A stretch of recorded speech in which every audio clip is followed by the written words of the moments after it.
Это кафе «Азу» в самом центре города, на Петербургской. Обычно в это время здесь полная посадка. Сегодня на дверях табличка «Не работает по техническим причинам». Посетителей нет, внутри идет генеральная уборка. Буквально недавно прочитала, и это удивилась. Было очень вкусно. Я, частый клиент там. Ели где-то неделю назад. Может, потом плохо себя чувствовали после этого?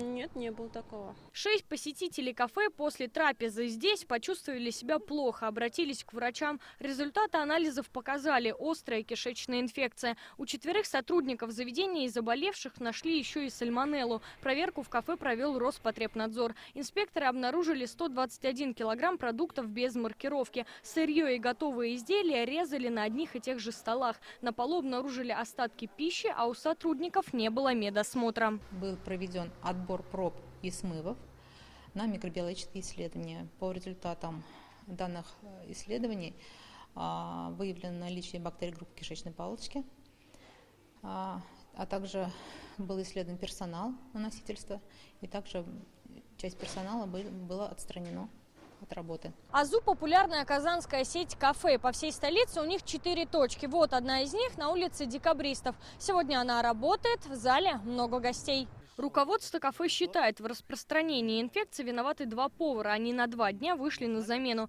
По его же словам, все зараженные обедали в кафе в их смены. Сейчас в заведении уничтожили всю продукцию, провели дезинфекцию. Откроемся, когда сами будем уже на 100% уверены, что все безопасно.